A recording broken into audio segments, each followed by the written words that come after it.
Протестный потенциал в стране очень-очень большой. Это однозначно. То есть ТЦК, бедность, обнищание. Нормально, плюс-минус свободными людьми, плюс-минус, опять-таки, опять-таки могут быть вот эти студенты, да, как на Майдане. Побыл из студентов, да, это все. Ну, то есть, я имею в виду, чтобы не бояться ТЦК, чтобы плюс-минус себя хоть вольно дышать, хоть как-то, хоть чуть-чуть в стране. Почему вот за весь наш разговор вы как бы на этих, я понимаю, картонки проплачены, еще что-то, вы все равно ставите крест. Но я привожу простые аргументы. Смотрите, сегодня вечером было вчера, больше, чем вчера людей. Более того, у нас же война идет. А в Киеве проводится такое мероприятие, музыкальное мероприятие, «Атлас», да? «Атлас» фестиваль в Киеве. Что там произошло? Ну, люди заходят, собственно, на мероприятие, и охрана не пускает их с картонками. А там же центр города, они там тоже недалеко с картонками, вот, людей больше. И вот они не пускают их с картонками. И вот что происходит непосредственно на самом фестивале.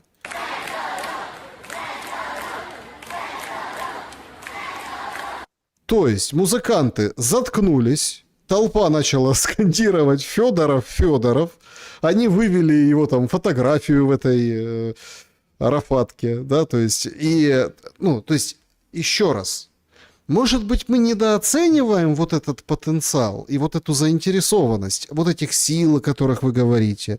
Могут ли эти силы вообще Майдан замутить? Ну вот так, по приколу. С Федором в арафатке, с искусственным интеллектом, с какими-нибудь картонками, где-то еще что-то. Ни один Майдан не может быть успешным без поддержки извне. В первую очередь не только финансовой, но и политической поддержки извне. Это первый момент. Второй момент. Вот ровно для того, чтобы Майдан не начался, вот, чтобы не было никакого Майдана, вот, именно с этой целью сейчас бразды правления в силовых структурах принимает генерал Пуклад. Вот. Третий момент.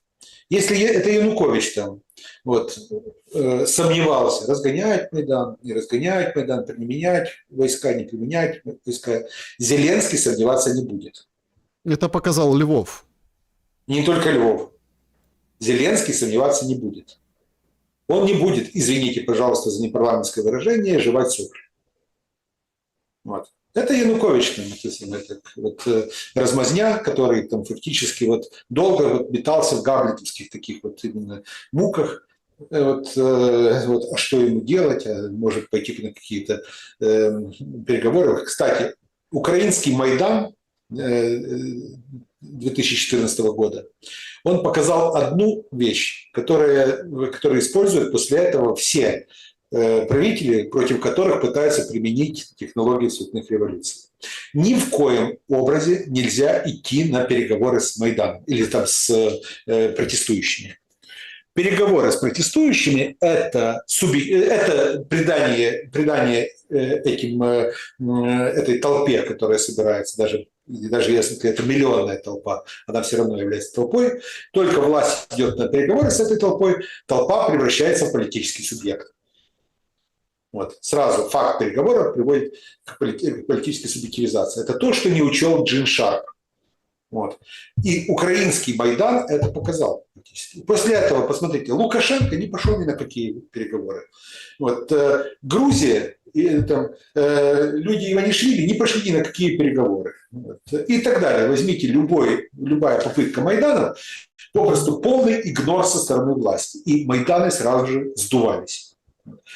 Так и здесь. Зеленский не даст ни единого шанса Федорову превратиться, если Федоров возглавит какой-то Майдан или Федоров поставит Майдан, Зеленский не даст ни единого шанса Федорову, чтобы тот стал равноправным участником переговорного процесса. Так что поэтому я считаю, что вряд ли полноценный Майдан в Украине возможен. Еще один вопрос, и перейдем к вопросам зрителей. Константин Петрович, а что за, прости господи, происходит за ужас? Сибига заказал убийство посла на Кипре. У Гончаренки выходит бывший посол Украины на Кипре и говорит, что он там поставили почетным консулом, а это какие-то братки, мафия киприотская, и вот это вот все, и дошло до того, что его там развернули рейс спецслужбы 4 стран. Сказали, ты не лети туда, иначе тебя грохнут. И Сибига обвиняется этим послом в том, что он его заказал. То, что говорит Сибига, то, что говорит посол относительно Сибиги, я охотно верю. Вот. Но то, что эта информация появилась именно сейчас, я считаю, это один из элементов давления на Зеленского и его команду нынешнюю. Вот. Именно в плане противостояния между Зеленским и глобалистом. В этом нет ничего странного. Более того, я думаю, что сейчас еще очередная порция пленок каких-то выйдет. Не обязательно с голосом Зеленского, но какие-то довольно узнаваемые голоса будут. Будет большое количество компромата. Это мы все будем смаковать на протяжении ближайшей недели. Угу. Да, хороший анонс. Ничего не скажешь. Значит... Просто по законам жанра. По законам жанра. Понятное дело, что на эффективность Майдана никто не рассчитывает. Майдан – это декорация. А нужны более какие-то жесткие действия для тех, кто сегодня теряет контроль над потоками денег в оружейной сфере. Вы же видите, что и контроль над Укроборонпромом потеряла эта команда и так далее. То есть, по большому счету, есть что терять. Там такие миллиарды обращаются. Да, друзья, перейдем к вашим вопросам, подведем итоги. Из-за кого Украины не получается победить? Сырский, Зеленский, Трамп и Путин. 3% из-за Сырского, ну, как Федоров говорил. 7% из-за Трампа не получается победить, считают. 43% из-за Зеленского, ну, потому что плохо воюет. А 47% считают, что из-за Путина. Я тоже считаю, что из-за Путина. Вот, ну, в данной ситуации, понятное дело, абсолютно несопоставимые силы. Вот, так что было бы странно, если бы в этой ситуации Украина действительно могла бы победить. Я это говорил неоднократно. Что с Россией? Что они будут предпринимать до этого 3 августа? Я думаю, что будет две линии. Первая – это все-таки Россия будет пытаться показать успех боевых действий на Донбассе. А второе – это продолжение очень жестких и систематических ударов по украинским городам, по объектам военно-промышленного комплекса и по военным объектам в целом, также по инфраструктурным объектам. То есть покой нам только снится в этой ситуации, я имею в виду граждан Украины. Затишья точно не будет. Ракеты будут лететь, и дроны тоже. Ну, особенно Одессе тяжело. Сейчас юг выносят просто напрочь. Экспорт зерна на дно. Одесса, Киев, Днепр, Запорожье. Всюду смотрю, Харьков. Всюду, каждый день я утром смотрю сводки. Вот одни и те же города, одни и те же населенные пункты, одни и те же территории. Но я думаю, что расслабляться западным областям тоже не стоит. Ну, Марцинкин уже предупреждал. Кстати, сейчас предупреждают, что 48 часов будет новый обстрел Киева. Зеленскому нужно срочно куда-то съездить, чего-то подписать с кем-то. Ну, наверное, будет. Друзья, переходим к вашим вопросам. Всем большое спасибо, что их оставляете.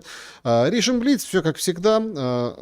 Кстати, подпишитесь на Костя Бондаренко. У Костина Петровича тоже есть такие отдельные эфиры, где он отвечает на ваши вопросы, собирает их. В общем, интересно. Поехали, с клуба зрителей начнем. Добрый вечер, Александр Александрович, Константин Петрович. Цитата. «Историки для национализма – это то же самое, что сеятели мака в Пакистане для потребителей героина. Мы обеспечиваем рынок важнейшим сырьем. Прошлое и есть то, что создает нацию. Именно прошлое нации оправдывают ее в глазах других, а историки – это люди, которые производят это прошлое». Эрик Хобсбawm. Паум. Какой-то Людовик приказал подавать к столу тупые ножи, боясь быть убитым. Вопрос. Испытывает ли историк чувство вины за рост националистических настроений в обществе? Точно нет. Это то же самое, что, там, я не знаю, изобретатель гильотина или там должен испытывать угрызение совести за массовые казни в ходе французской революции. Он пользовался, Гильотен руководствовался исключительно гуманными соображениями. Вот, что касается, да, кстати, в начале 90-х годов у Львова была газета «Пост-Пост», называлась. Вот, и там у нее была такая ремарка в конце этой газеты, там, где были выходные данные, там редакция. Вот, там была ремарка: намерение редакции могут не совпадать с последствиями публикации.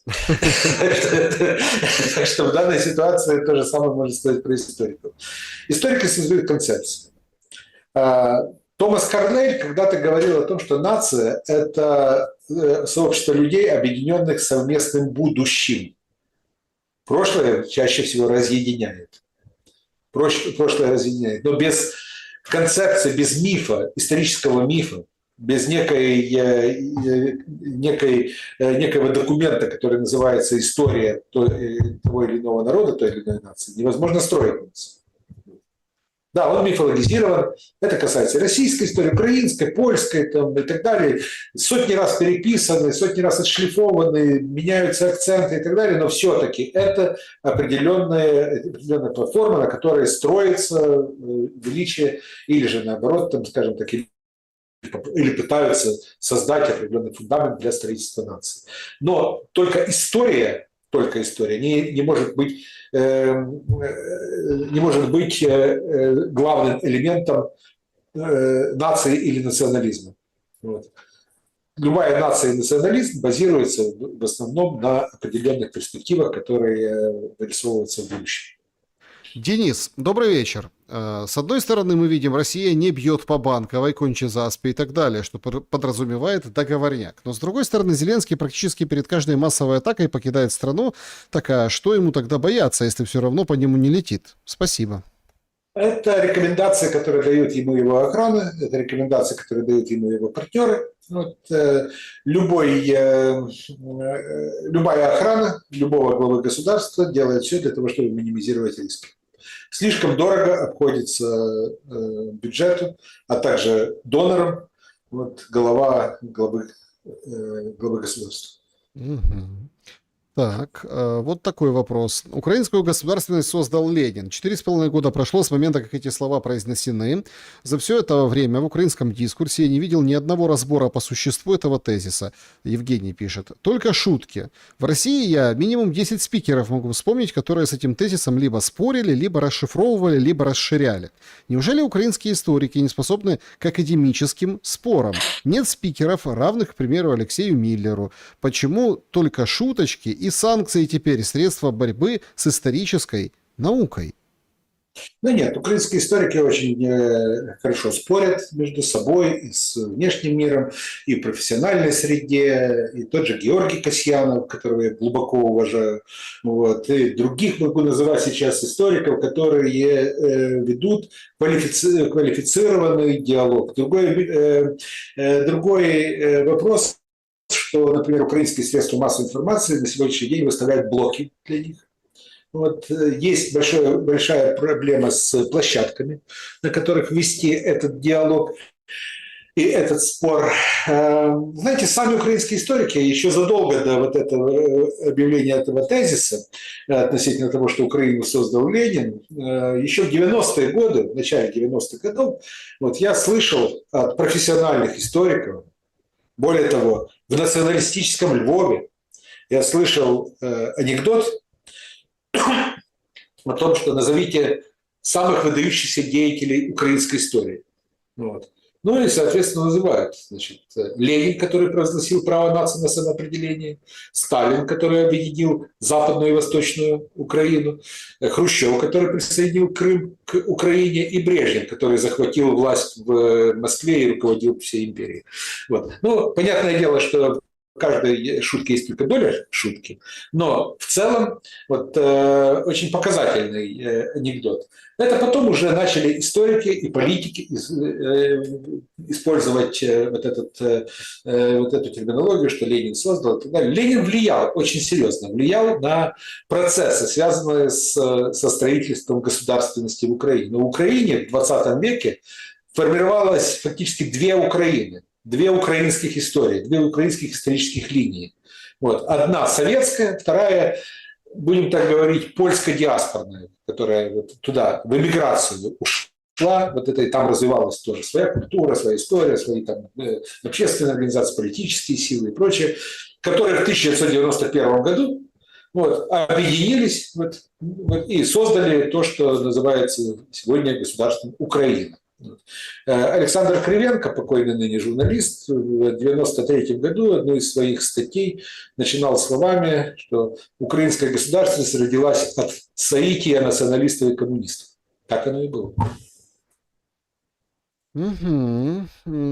Вопрос, Константин Петрович, как вы думаете, можно ли считать приход к власти Хрущева вследствие загадочной смерти Сталина госпереворотом? Андрей спрашивает. Есть такая версия, ее очень многие продвигают, что Хрущев на самом деле, что был на самом деле заговор против Сталина, что Сталин пал жертвой этого заговора, что если его не отравили, то специально бездеятельность, сделали все его соратники для того, чтобы врачи не вовремя приехали. Есть такие версии, но, вы понимаете, на самом деле вот, произошло то, что произошло. А что сейчас произошло? Сейчас доказать, что это был действительно государственный переворот, там действительно была череда фактически дворцовых переворотов. Потому что и арест Берии, и расстрел Берии, это тоже был дворцовый переворот. И 20-й съезд, по сути, это тоже был, по большому счету, кулуарный переворот. И ликвидация антипартийной группы Молотова, Кагановича, Маленкова и припутавшего к ним Шипилова, это тоже был, по сути, переворот. И отстранение Жукова, это тоже был переворот. И отстранение Хрущева, это тоже был переворот. То есть это была фактически эпоха государственных переворотов, начиная с 1953 года. Вписывается ли в эту канву сам Сталин, его загадочная смерть, вот, это уже вопрос, на который точно историки не смогут дать ответ. Петр, Константин Петрович, вы согласны, что в противостоянии капитализма с коммунизмом капитализм всегда победит, так как в этой экосистеме общественно-экономического уклада человечества капитализм – это хищник, а коммунизм – травоядное. Отсюда так ли уж не прав оказался Троцкий? Смотрите, дело в том, что капитализм пойдет из-за того, что он проиграет капитализму. Капитализм уже сейчас начинают говорить о посткапитализме. Уже сейчас говорят о том, что основные постулаты Маркса, а Маркс как раз был человеком, который сформулировал основные постулаты не коммунизма, он только мазками, широкими мазками дал видение коммунизма, а он именно описал капитализм. Вот. Что тот капитализм 19 века, он как раз уже не характерен для нынешней эпохи. И очень многие постулаты, которые признавались абсолютно незыблемо в 19-м, начале 20 веке, уже не актуальны. Поэтому капитализм фактически изживет себя. Это не значит, что придет более справедливое какое-то общество, более справедливая формация. Это просто будет означать, что человечество придет просто на какой-то другой уровень и коммуникации, и общественных процессов. Угу. Лавров сегодня заявил, пускай американские переговорщики-универсалы Уиткоф, Кушнер занимаются теми задачами, переговорами с Ираном, которые перед ними президент Трамп ставит. Но мы решаем свои задачи на Украине. Президент России Путин четко сказал, что это работа, которую мы начали после провала всех попыток урегулировать ситуацию мирным путем, когда все подписанты прошлых документов врали, потом признавались, что не хотели ничего выполнять. Эта работа будет выполнена. Прокомментируйте, пожалуйста, Александра. Нет, Лавров ничего не сказал нового, во-первых, это первое. Второй момент – это то, что Лавров точно очертил фактически то, что сегодня отношение крупных мировых игроков к договорным обязательствам. Вот. Они не стоят той бумаги, на которой они подписываются. Ага, так… Лина Востроилова. Похоже, Украина уже устроит мир без победы. Что обычно бывает с теми, кто отказывается от победы? Такой философский вопрос. Это очень разные моменты, очень разные бывают случаи. Дело в том, что такое победа с точки зрения современной войны. А что такое современная... Подождите, я понимаю, я даже понял, к чему вы ведете. А что такое современная война с точки зрения истории войн? Это капля в море. Любая война оценивается сквозь призму двух компонентов. Первый – это возможности для дипломатии в этой войне. Это первый момент. Второе – это применение тех или иных видов вооружений. Вот. То есть военный компонент войны, и второе – это дипломатический компонент войны. То есть вот через призму этих компонентов оценивается любая война. И когда говорим про современную войну, мы говорим про войну, про именно возможности для дипломатии, которые создаются, для международных отношений. Вот. И второе – это именно применение новых видов или новой тактики боевых действий. Вот ровно то, что мы сейчас можем говорить. Вот. Нынешняя война, она четко показывает, что сегодня ни Россия не может похвастаться тем, что она может одержать в ближайшее время там, какую-то убедительную победу, захватить там, всю Украину, водрузить там, над Банковой знамя и так далее. То есть не может этим похвастаться. Второй момент – это Украина не может похвастаться тем, что она точно выйдет на границы 91 года. Вот. Поэтому сегодня образ победы, вот, который в пропагандистском ключе создается и в России, и в Украине, он очень далек от того образа победы, который держат в голове политики, которые несут ответственность за государственность и в России, и в Украине. Добрый вечер, Саша Кость Петрович. Большая просьба к гостю объяснить природу армавира. Армавир действительно придумал Порошенко как некую пиар-идею, чтобы удержаться во власти, или это пособие по отрыванию Украины от России? И написано это пособие в Лондоне или Вашингтоне определенными спецслужбами. Большое спасибо. Армавир – это армия мова вира. Вот это лозунг Порошенко, который ему придумали его политические технологи. Вот. У него были очень, скажем так, у него было очень много умных людей в его окружении. Игорь Грынев, Олег Медведев и так далее. Все, это действительно умницы, большие умницы, которые ему просто решили, что взяли социологию и решили, что вот его электорат, для его электората вот эти вот принципы армия, укрепление армии, укрепление обороноспособности, язык, на котором акцентировал внимание сам Порошенко, хотя в быту он был русскоязычным, оставался русскоязычным в быту. Вера, Томас, попытки создания карманной церкви, поцелуи и так далее, что они являются теми китами, на которых будет базироваться будущий электоральный успех Порошенко. Но сейчас эти лозунги перехватил Зеленский. У нас уже так как-то получается, что президенты приходят на одних лозунгах, а потом плавно смещаются на Запад и пытаются заручиться поддержкой именно Запада. Это касается не только Порошенко, это касается и Зеленского сейчас мы видим. Это касалось в свое время Кучмы, который в 1994 году пришел под одними лозунгами, а уже в 1999 году пытался заигрывать с Западом Украины. Так, добрый вечер, Константин Петрович. В одном из недавних интервью американскому журналисту вы утверждали, что, цитата, «Россия проиграла Украине когнитивную информационную войну. Очевидным представляется, что подобная война ведется с помощью ресурсов, не столько единого марафона, принадлежащих Украине, а с помощью европейских и денег, и американских изданий, интернет-ресурсов, площадок.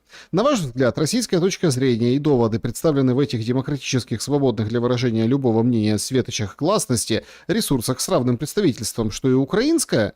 А если нет, то тогда при чем здесь победа Украины? А кто победил в информационной войне в Китае и Индии, странах Ближнего Востока, африканских странах? И самое главное, какой критерий выигрыша в такой войне? Полгода не признавать в СМИ, что Покровск потеряли? Да, да, даже это. Знаете, я постоянно, я люблю этот анекдот о том, как Александр Македонский, Юлий Цезарь и Наполеон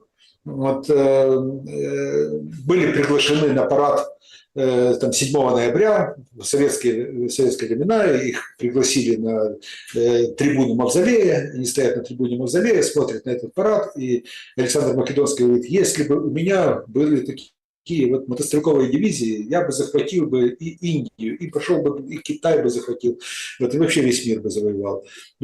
Юлий Цезарь говорит, а если бы у меня была такая авиация, значит, я бы, говорит, вообще захватил бы не только Галлию, но вообще бы захватил бы всю Европу.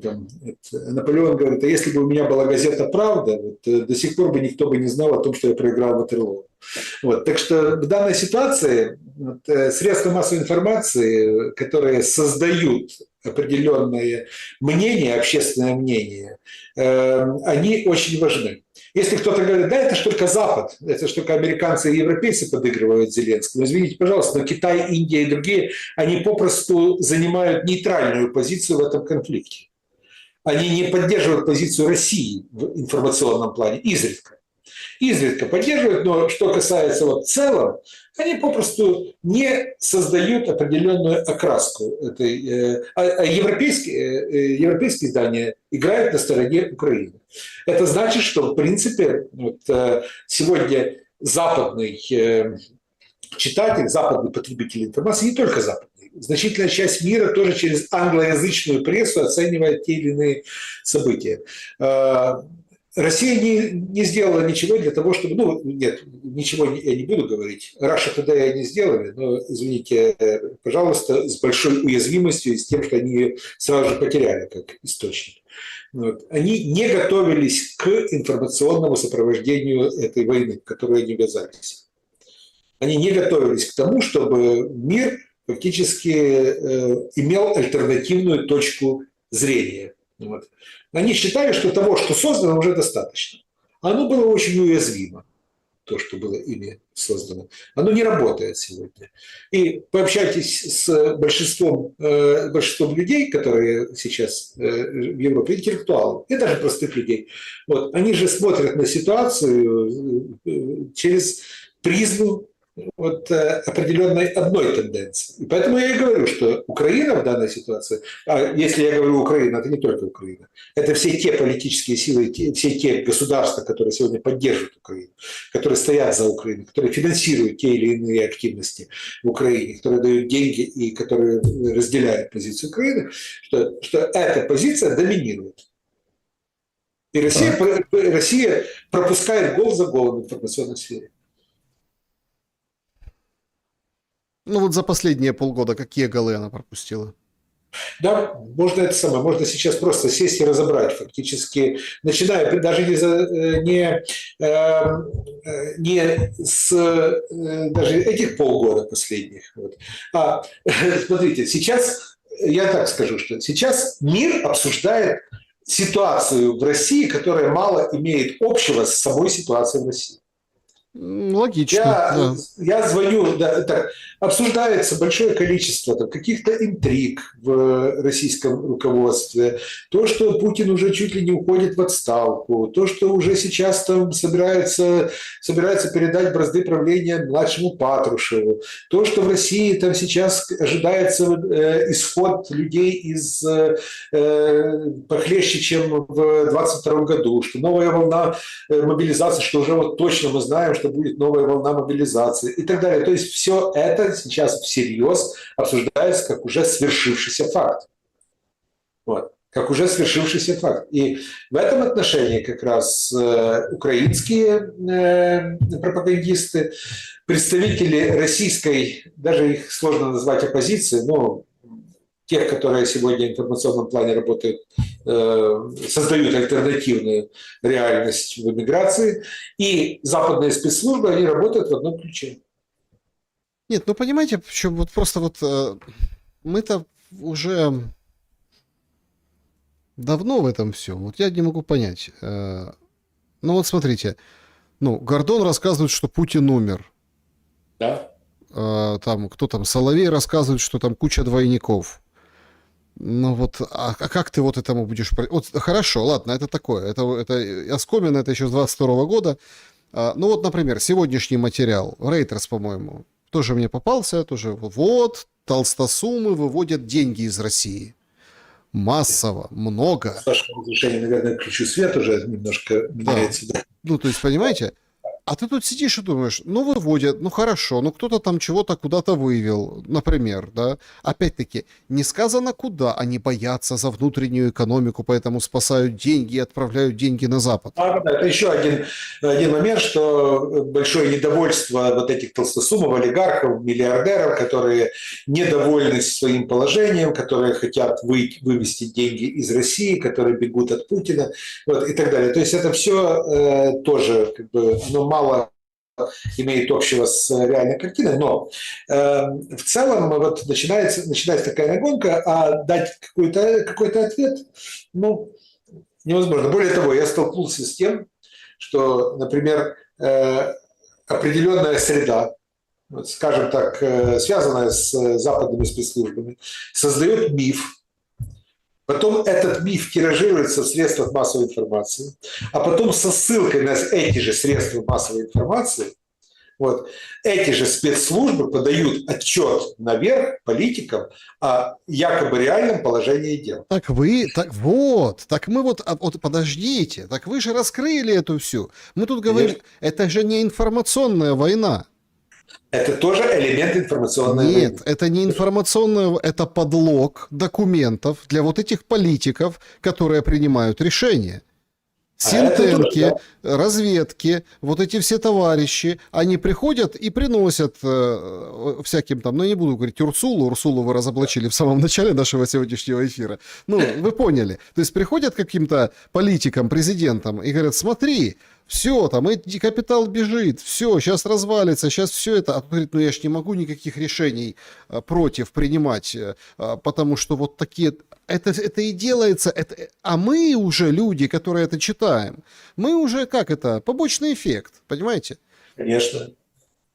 Конечно, а мы просто, ну как, простой человек, в принципе, прочитает потом где-то выдержку из там, публикации Financial Times или Economist, вот, и скажет, да, так Россия же уже скоро развалится, потому что надо потерпеть еще пару месяцев, вот, еще 2-3 недели потерпим, и она точно развалится.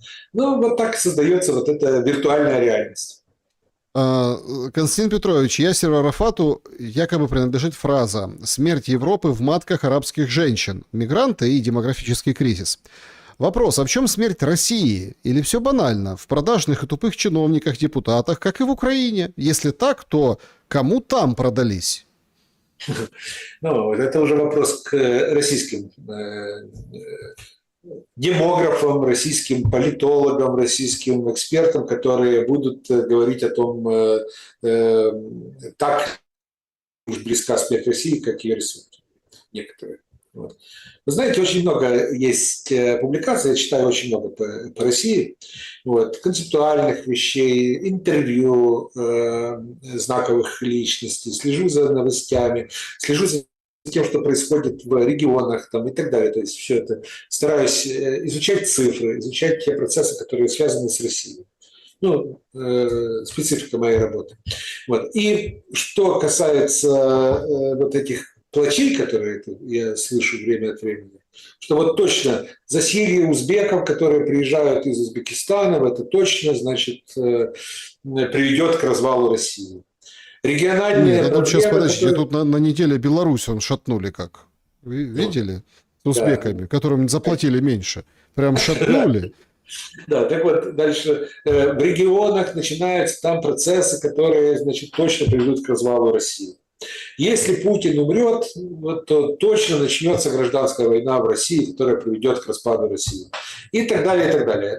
Китай точно должен отхватить там прямо по Уралу уже, а возможно даже за Урал. Там, вот, отхватить территорию, потому что Китаю негде селить своих людей, ему нужны ресурсы и так далее. Ну, то есть вот эту всю муть, вот это все я читаю постоянно. Вот, понятное дело, делю на 20, на 30 это все. Вот, но это вот каждый во что гораздо сейчас ищет, где же вот эта вот иголка, где же это яйцо, которое спрятано смерть Кощея. Вот. Ну, как-то не находят они это яйцо.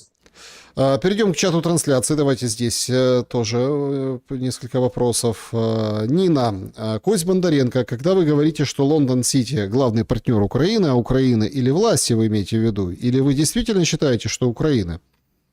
Я, когда говорю «Украина», слово, в первую очередь я имею в виду украинское государство, то есть украинскую власть, вертикаль украинской власти и тех, кто фактически выступают от имени Украины в политическом плане. Когда я говорю про Украину как страну, как страновой проект, вот, я точно не считаю, что лондонский Сити это является партнером и близкий друг Украины. Это скорее очень циничная и очень прагматичная сила, которая использует украинское руководство в своих собственных целях. Здравствуйте. Вопрос. Россия в этой войне как догоняющая, то есть зеркальные ответы на действия зеленых, но не идут прямые вопросы, что делают США в Иране, чтобы завершить эту войну и склонить к миру. Да, Россия догоняющая страна. Россия в данной ситуации она отстает на полшага. Вот. И единственный шанс у России изменить эту ситуацию – это использовать оружие, использовать изобретения, которые могут эффективно подавлять дроны. Вот. До тех пор, пока у России не будет этого оружия, она будет проигрывать войну дронов. Потому что на Украине работают практически все государства НАТО. Весь оборонный комплекс Запада. Как вы считаете, колл-центры и криминал Днепра создан и принадлежит ФБР? Почему многие воры в законе ездят в сопровождении СБУ, а теракт в Монако и прочее спускается с рук, если это уже вне Украины?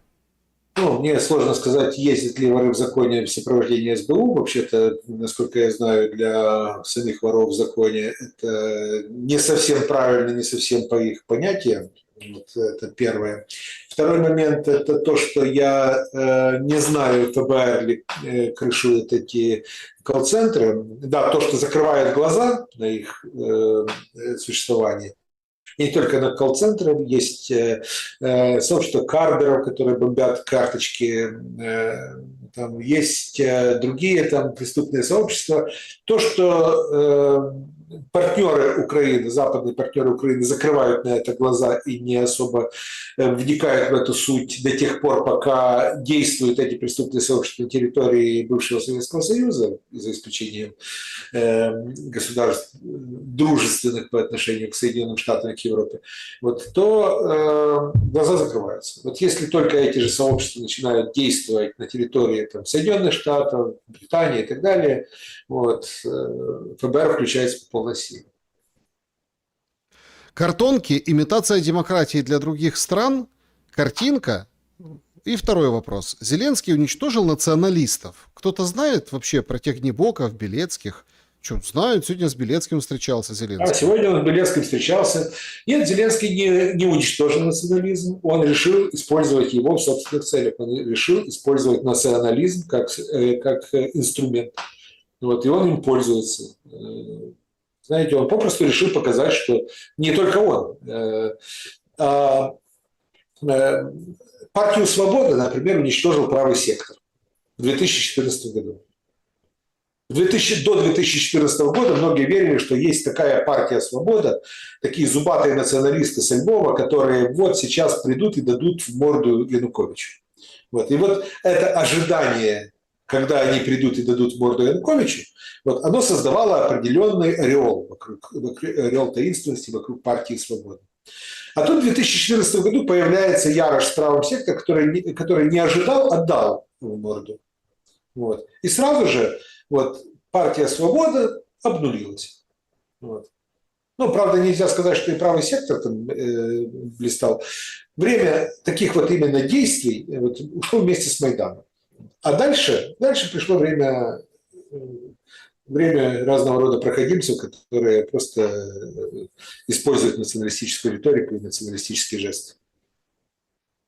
Так, ну а картонки — имитация демократии, получается. Да, это абсолютная имитация ради картинки. Ради картинки, для того, чтобы были красивые кадры, отправленные на CNN, BBC и так далее. Угу. Так, вопрос-шутка. Не считаете ли вы, что глаз ИИ следит и изучает вот даже этот эфир и делает свои выводы с улучшением алгоритмов? Или ИИ еще глупый, и формирование алгоритмов все же прерогатива человека?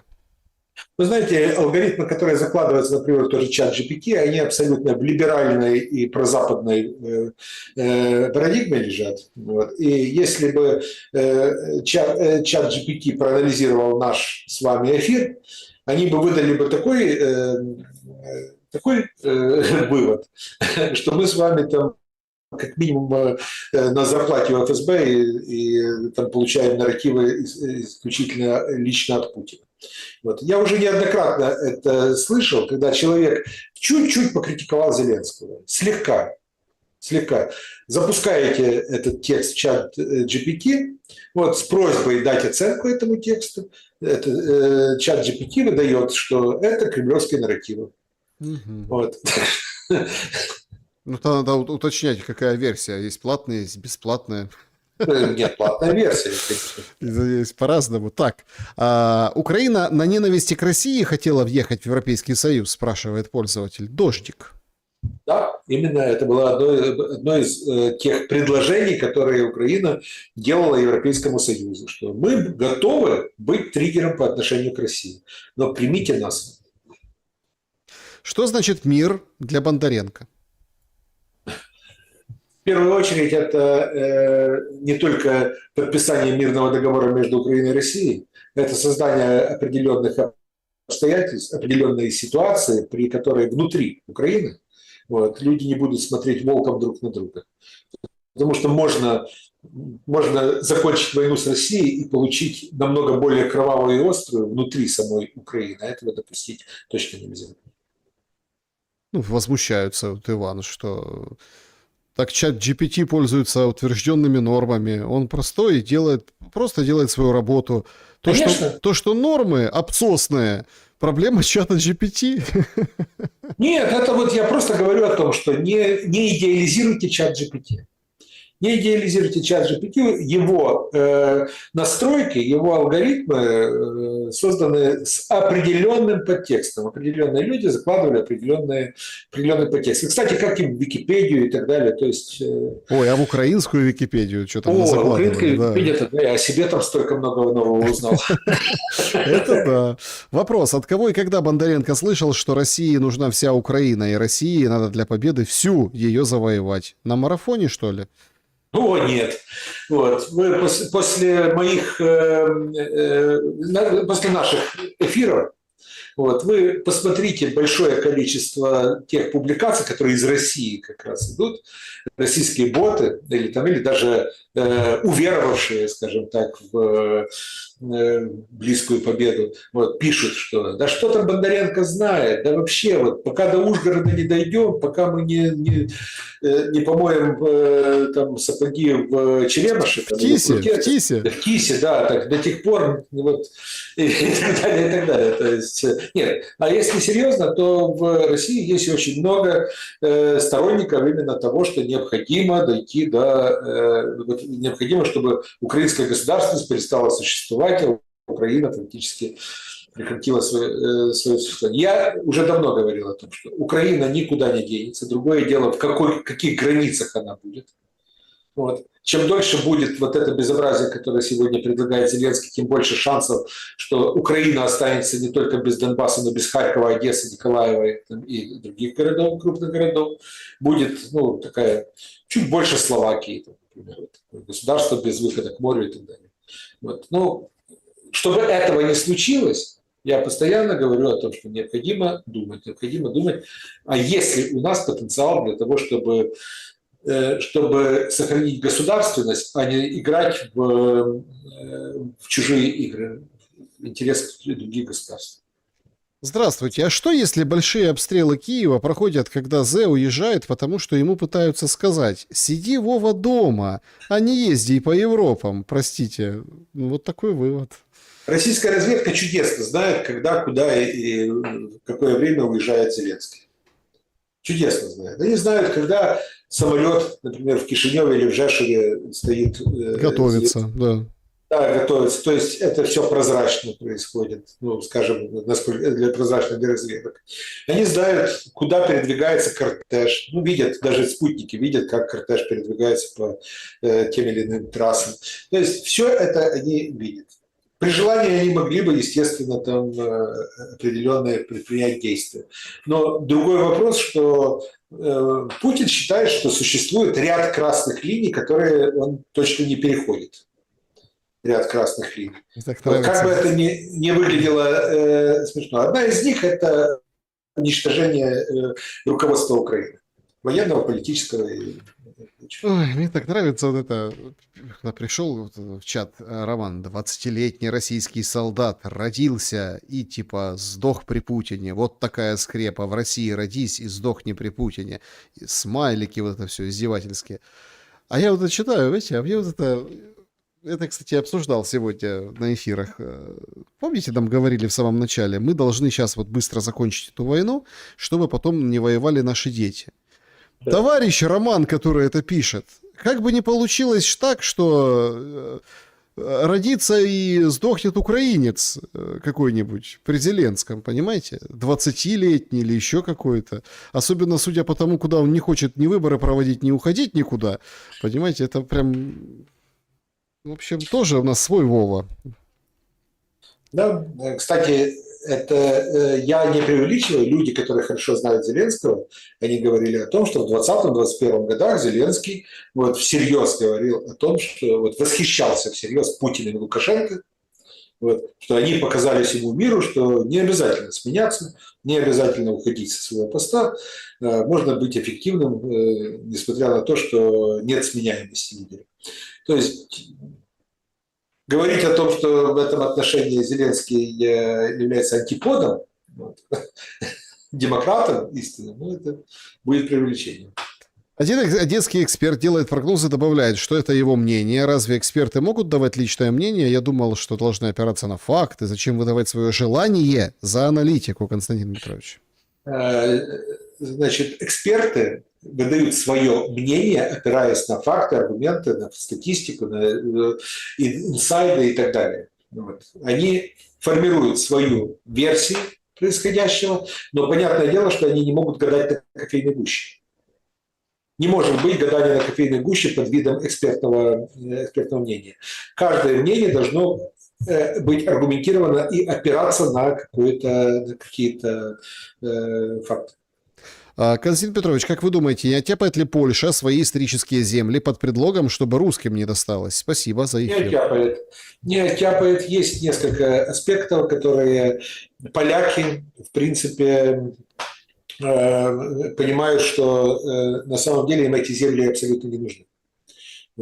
Знаете, я в свое время общался с одним очень известным, я это тоже цитировал уже неоднократно, этот разговор. В 2015 году у меня был обед в Варшаве с одним очень известным польским политиком, очень известным, который сказал за обедом, говорит, вообще-то, по-хорошему, мы, поляки, благодарны Сталину за то, что он забрал у нас Галичину.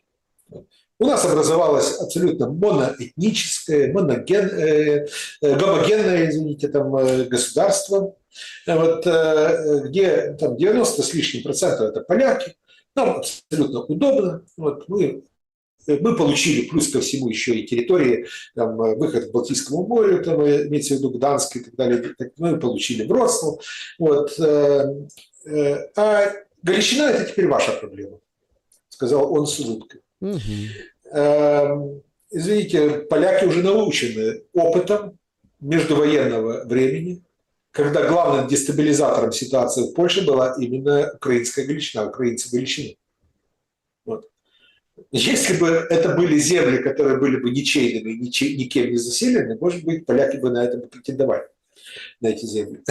Вот. Это первый момент. Второй момент – это то, что Польша вступала в Европейский Союз, точно так же, как Венгрия, Румыния и другие государства вступали в Евросоюз в определенных рамках, с определенными территориями, с определенным количеством людей и так далее. Вот. И брали на себя определенные обязательства.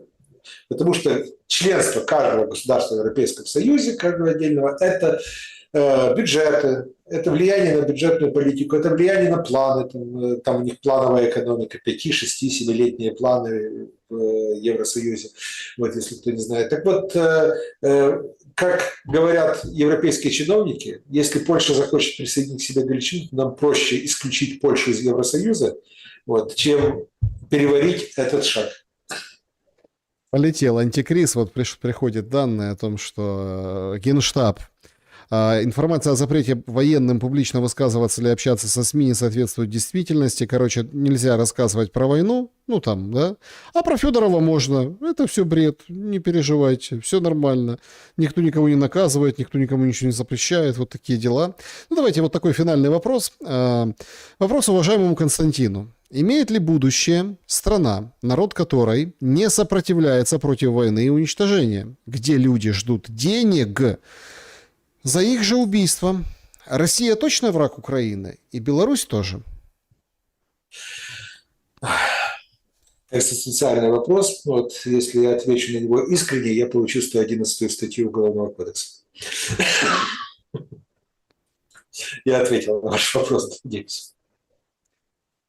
Друзья, всем большое спасибо, за что посмотрели наш сегодняшний эфир. Мы вернемся с Константином. Это все форс-мажоры. А то, знаете, там, в прошлый раз, когда не было среды, Константину Петровичу, что случилось, а где? Этот раз, а что, а как, а почему? Нет, извините, пожалуйста, я просто хочу прояснить там, определенные обстоятельства. Я, кроме того, что я выступаю, что я появляюсь в эфирах и так далее, у меня еще есть и определенные обязательства. Я работаю, постоянно нахожусь в движении, постоянно нахожусь в перелетах, постоянно у меня редко какая неделя обходится без командировки. Но то иногда эти командировки совпадают со средами. Вот. И у меня возникает там дилемма: либо выходить в записи, вот, как Александр предлагает мне на выбор, либо же выйти в эфир в другой день. Но общаться с вами – это всегда лучше, вживую и в прямом эфире. Поэтому, если я в какую-то среду не выхожу в эфир, знайте, что в это время я где-то лечу в самолете. Да, тем более, что опытные зрители заметили, что и задник меняется, еще что-то. Поэтому... Это да, ну, тоже все мы люди, у меня произошел переезд, я теперь... Нет, я все-таки в Австрии, как и раньше, но просто поменял место дислокации. Поэтому с новосельем вас, Константин Петрович, и до встречи в следующую среду. До встречи. Обязательно. Я думаю, что в следующей встрече мы точно встретимся. Друзья, берегите себя. Добра